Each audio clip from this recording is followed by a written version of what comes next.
മലയാളത്തിൽ നിന്ന് ഒരു കൊച്ചു പടം OTT റിലീസ് ചെയ്യുന്നുണ്ട്. പറന്നു പറന്നു പറന്നു ചെല്ലാൻ മനോരമ മാക്സിലാണ് സ്ട്രീം ചെയ്യുന്നത്. നമ്മുടെ സിദ്ധാർത്ഥ് ഭരതനൊക്കെ അഭിനയിച്ച സിനിമയാണ്. അതുകൊണ്ട് മാത്രമാണ് ഞാൻ ഈ പടം കണ്ടത്. എനിക്ക് സിദ്ധാർത്ഥ് ഭരതന്റെ പടങ്ങളൊക്കെ ഭയങ്കര ഇഷ്ടമാണ്. ആൻഡ് ബേസിക്കലി ആളൊരു വില്ലൻ റോളാണ് ഈ സിനിമയിൽ ചെയ്തിരിക്കുന്നത്. പാലക്കാട്ടിലൊരു ഗ്രാമമാണ് ഈ സിനിമ കാണിക്കുന്നത്. മെയിൽ ഈഗോ ക്ലാഷിനെ പറ്റി സംസാരിക്കുന്ന സിനിമയാണ്.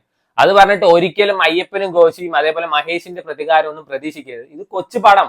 ഇതിൽ കാണിക്കുന്നത് ഒരു തറവാടും അതേപോലത്തെ ഒരു ക്ലബ്ബുമാണ്. സോ അത്രയും ലോ ബഡ്ജറ്റിൽ എടുത്ത പടമാണ്. സോ മിനിമം അതൊക്കെ പ്രതീക്ഷിക്കാൻ പാടുള്ളൂ. ഒരു എക്സ്പെക്ടേഷനും ഇല്ലാതെ കണ്ടോണ്ടാണോന്ന് അറിയില്ല, എനിക്ക് പേഴ്സണലി അത്യാവശ്യം ഒരു ആവറേജ് നല്ല സിനിമ എന്നൊക്കെ തോന്നിയ പടമാണ്.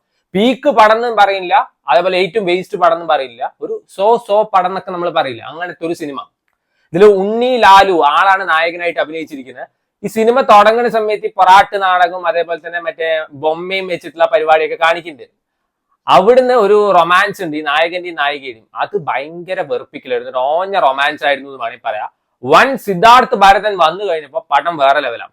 പടം വേറെ വൈബിലോട്ട് അങ്ങോട്ട് കയറി. അങ്ങേരുടെ ക്യാരക്ടർ ഒരു കിഡിലൻ ക്യാരക്ടർ തന്നെ അങ്ങേരെ അടിപൊളിയായിട്ട് തന്നെ പെർഫോം ചെയ്തിട്ടുണ്ട്. പിന്നെ എനിക്ക് ഈ സിനിമയിൽ ഏറ്റവും ഇഷ്ടമായത് വിജയരാഘവന്റെ പെർഫോമൻസാണ്. വലിയ റോളൊന്നും ഇല്ല, പക്ഷെ ആൾക്ക് മറ്റേ ഒരു മഴയത്തിരുന്നിട്ട് ഒരു സ്റ്റോറി പറയല്, കഥ പറയുന്ന ആളുടെ ഒരു പാസ്റ്റ് പറയുന്ന ഒരു സീൻ ഉണ്ട്.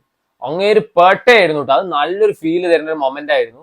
പേഴ്സണലി എനിക്ക് അത്യാവശ്യം നല്ലൊരു പടമായിട്ടാണ് തോന്നിയത്. മനോരമ മാക്സിൽ അവൈലബിൾ ആണ്. ഈ ലാസ്റ്റ് സീനിൽ വന്നിട്ട് ഒരു ഫൈറ്റും കാര്യങ്ങളൊക്കെ ഉണ്ട്. അറിയാലോ, ഈഗോ ക്ലാഷ് എന്ന് വെച്ചാൽ അവിടെ ഫൈറ്റ് ഉണ്ടാവും. പക്ഷെ അത് കുറച്ചും കൂടി ഒന്ന് നന്നാക്കിയെന്ന് വെച്ചാൽ ഒന്നും കൂടി നല്ല സിനിമയാവും തോന്നുമായിരുന്നു. കാരണം സിദ്ധാർത്ഥ് ഭരതന്റെ ആ ഒരു ക്യാരക്ടർ നമ്മൾ അത്രയും പ്രതീക്ഷിക്കും. ഭയങ്കര സ്ട്രോങ് ആയിട്ടുള്ള ഒരു ക്യാരക്ടറാണ്. പിന്നെ ഈ സിനിമയുടെ പോസിറ്റീവ് മ്യൂസിക് വർക്കാ. 1, 2, 3 പാട്ടൊക്കെ ഉണ്ട്. നല്ല നല്ല പാട്ടും അതേപോലത്തെ BGM സിറ്റുവേഷൻ അനുസരിച്ചുള്ള ബാക്ക്ഗ്രൗണ്ട് മ്യൂസിക് ഒക്കെ കൊടുത്തിരിക്കുന്നത്. അത് മാക്സിമം ഈ സിനിമ എലവേറ്റ് ചെയ്യാനൊക്കെ നോക്കിയിട്ടുണ്ട്. സോ വലിയ പ്രതീക്ഷയൊന്നും ഇല്ലാതെ കണ്ടു നോക്കാൻ പറ്റിയ ഒരു കൊച്ചു പടമാണ്. Try it out. മനോരമ മാക്സിൽ അവൈലബിൾ.